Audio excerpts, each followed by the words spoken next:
Tout assemblage, qu'il soit mécanique, électrique ou même biologique, a ce que j'appelle composants stars. Je désigne par là ces composants qui, de par leur criticité, leur prix ou même leur fragilité, parviennent à s'accaparer toute l'attention et paraissent à tort ou à raison plus importants que les autres composants. Dans le cas de la voiture, on pensera par exemple à son moteur. Et pour ce qui est d'un ordinateur, on citera le processeur. Mais qu'en est-il d'un appareil de radiographie? Bonjour à toutes et à tous, je suis Soleil Baleguel et je vous souhaite la bienvenue sur cette chaîne consacrée au partage d'expériences et de connaissances. Après avoir survolé les composants d'un appareil de radiographie dans la vidéo précédente, il serait dommage de ne pas les explorer plus en profondeur, n'est-ce pas? Eh bien, dans cette vidéo, nous entamerons cette exploration en commençant par ce qui d'après moi est le composant star d'un appareil de radiographie, le tube à rayon X. Le tube à rayon X se présente comme une enceinte en verre sous vide, c'est-à-dire qu'on en a tout retiré, même l'air qu'elle contenait. D'un côté de ce tube, on retrouve une structure métallique appelée cathode qui contient un filament. Et de l'autre côté, à l'opposé de la cathode, on retrouve une surface métallique appelée anode ou encore anticathode ou encore cible. La cathode est connectée à la borne négative du générateur, tandis que l'anode est connectée à sa borne positive. Et chacun de ces éléments a un rôle crucial à jouer dans la production des rayons X. Mais pour mieux comprendre ce processus, je vais d'abord prendre 3 minutes pour vous rappeler la structure de l'atome. Toute la matière qui nous entoure est un assemblage d'atomes. Et chaque atome comprend en son centre un noyau qui est un agrégat de protons et de neutrons. Le numéro atomique Z désigne le nombre de protons, tandis que le nombre de masse A désigne le nombre de nucléons, c'est-à-dire le nombre de protons et de neutrons. Les neutrons n'ont aucune charge électrique, tandis que les protons ont une charge électrique positive. Et cela donne au noyau tout entier une charge électrique positive. Autour du noyau, on a des électrons qui gravitent, et chaque électron a une charge électrique opposée à celle du proton, ce qui donne dans l'ensemble à l'atome une charge électrique nulle parce que le nombre de protons est égal au nombre d'électrons et leur charge électrique s'annule mutuellement. Les électrons qui gravitent autour du noyau sont repartis en plusieurs couches électroniques désignées par les lettres K, L, M, N, ainsi de suite en fonction du nombre d'électrons présents dans l'atome. Chaque couche est caractérisée par le nombre maximum d'électrons qu'elle peut accueillir et l'énergie de ces électrons qui se mesure en électronvolts. Et c'est à cette énergie qu'il faut s'intéresser pour comprendre comment sont produits les rayons X. Toutes ces énergies sont négatives, mais plus une couche est située loin du noyau, plus l'énergie de ces électrons est haute, tandis que les couches les plus proches du noyau sont les plus basses en énergie. Pour vous l'expliquer de façon plus simple, lorsqu'un électron est libre et immobile, il a une énergie nulle. Lorsqu'il se lie à un atome et occupe une couche périphérique, il faut lui fournir une certaine quantité d'énergie pour briser ce lien et le ramener à une énergie nulle.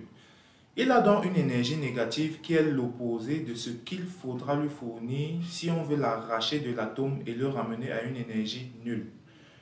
Par contre, lorsqu'il occupe une couche plus proche du noyau, il est encore plus fortement lié à ce dernier et il occupe un niveau d'énergie encore plus bas, parce qu'il faudra lui fournir beaucoup plus d'énergie pour l'arracher de l'atome et le ramener à une énergie nulle. Voyez les couches électroniques comme des puits. Plus un puits est profond, plus l'énergie de son eau est basse, car il faudra beaucoup en fournir pour l'extraire et la ramener en surface. Comme dernière information, retenez qu'un électron peut passer d'une couche à une autre. Lorsqu'un électron va vers une couche plus basse, il perd une quantité d'énergie égale à la différence d'énergie entre sa couche d'origine et sa couche d'adoption sous forme d'un photon. Au contraire, lorsqu'il est atteint par un photon, si celui-ci a suffisamment d'énergie, il l'absorbera et passera à la couche qui correspond à sa nouvelle énergie. Un photon est un paquet d'énergie qui peut être vu comme un grain de lumière. Ceci étant dit, revenons au fonctionnement du tube à rayon X. Pour commencer, le générateur applique aux bornes du filament une faible tension électrique qui peut atteindre une vingtaine de volts.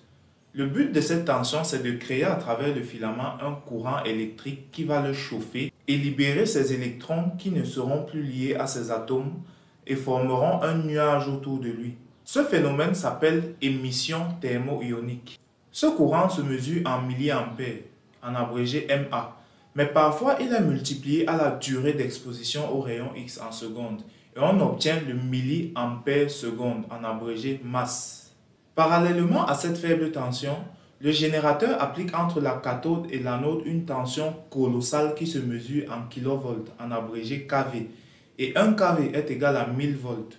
À titre de comparaison, une pile comme celle-ci fournit 1,5 V.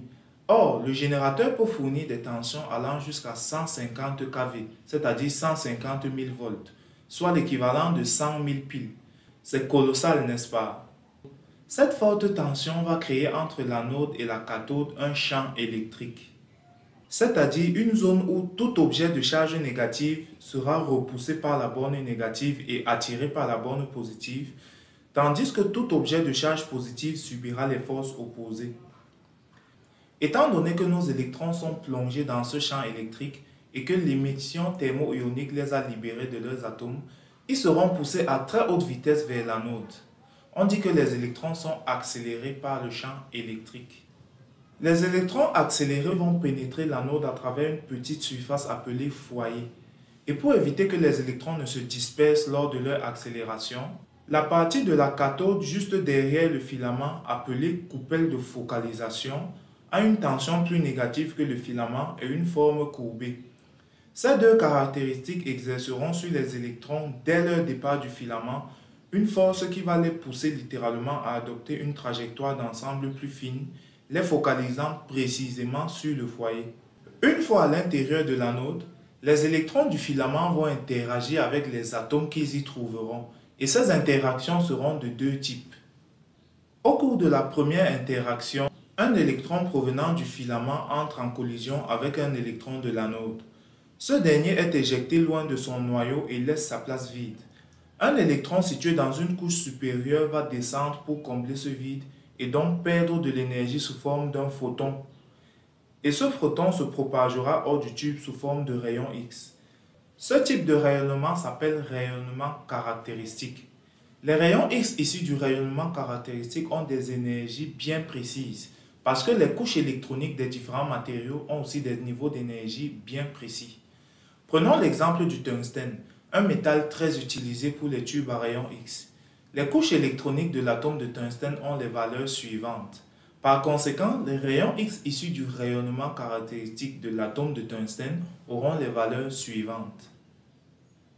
Au cours de la seconde interaction, un électron issu du filament passe à grande vitesse près du noyau d'un atome de l'anode. La charge positive du noyau attire l'électron qui, rappelons-le, est de charge négative. L'électron dévie donc de sa trajectoire et est freiné dans sa course.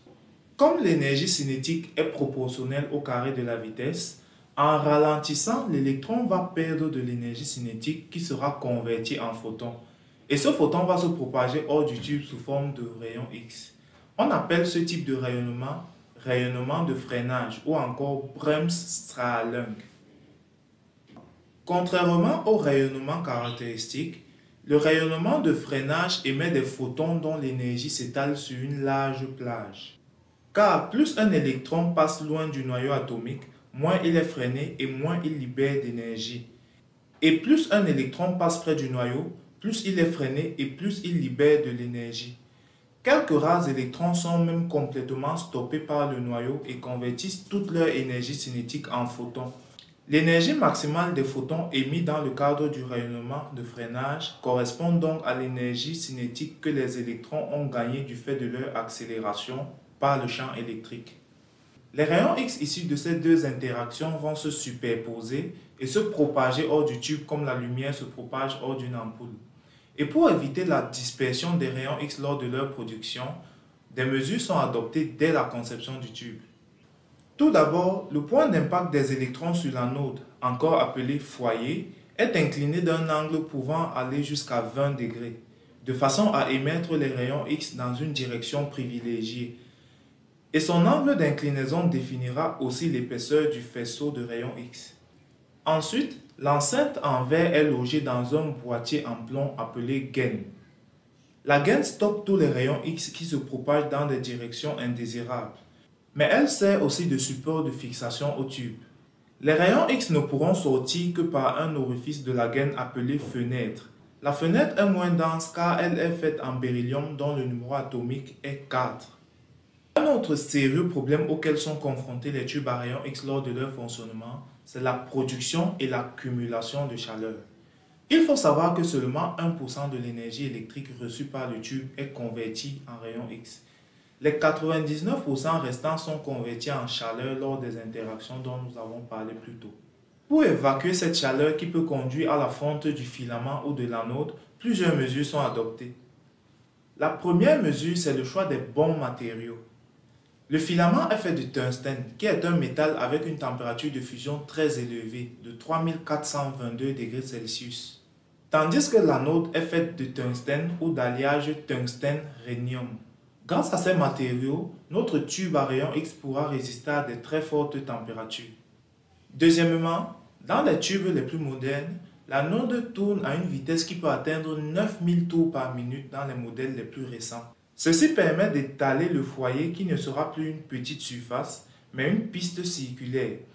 On parle de tubes à anode tournante.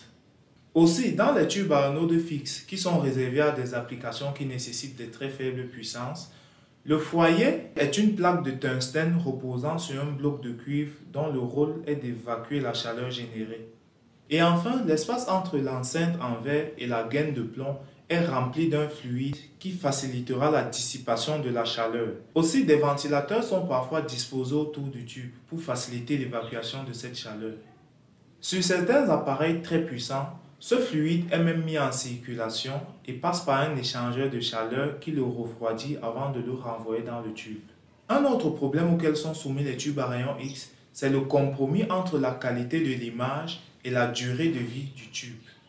En effet, les petits filaments permettent de produire des images très nettes, mais ils se détruisent prématurément lorsqu'ils sont soumis au fort courant nécessaire pour certains examens. Par contre, plus un filament est grand, plus il peut supporter des forts courants. Et en revanche, les contours de l'image qu'il produit sont moins nets. On parle de flou géométrique. Eh bien, la solution à ce dilemme a tout simplement consisté à équiper les tubes de deux filaments. Un petit filament qui produira des images très nettes mais ne devra pas être soumis aux grands milliampères et un grand filament qui pourra supporter les grands milliampères mais produira des images au contour moins nets. De plus, chacun de ces filaments aura un foyer distinct sur l'anode. On parle alors de grands foyers et de petits foyers. Un dernier problème, c'est la qualité des rayons X produits. En effet, tels qu'ils sont produits, les rayons X seraient très dangereux pour les patients. Mais nous verrons la solution à ce problème plus tard. Nous voici arrivés à la fin de cette vidéo et je vous remercie de l'avoir suivi jusqu'ici. Je vous invite à la liker si vous l'avez aimé, à la partager afin que d'autres puissent en profiter et même à laisser un commentaire si vous avez des questions, des suggestions ou même des remarques. Je vous donne rendez-vous à la prochaine vidéo où nous verrons comment le filtre améliore la qualité des rayons X dès leur sortie du tube et comment le collimateur réduit leur quantité avant qu'ils n'atteignent les patients. D'ici là, portez-vous bien.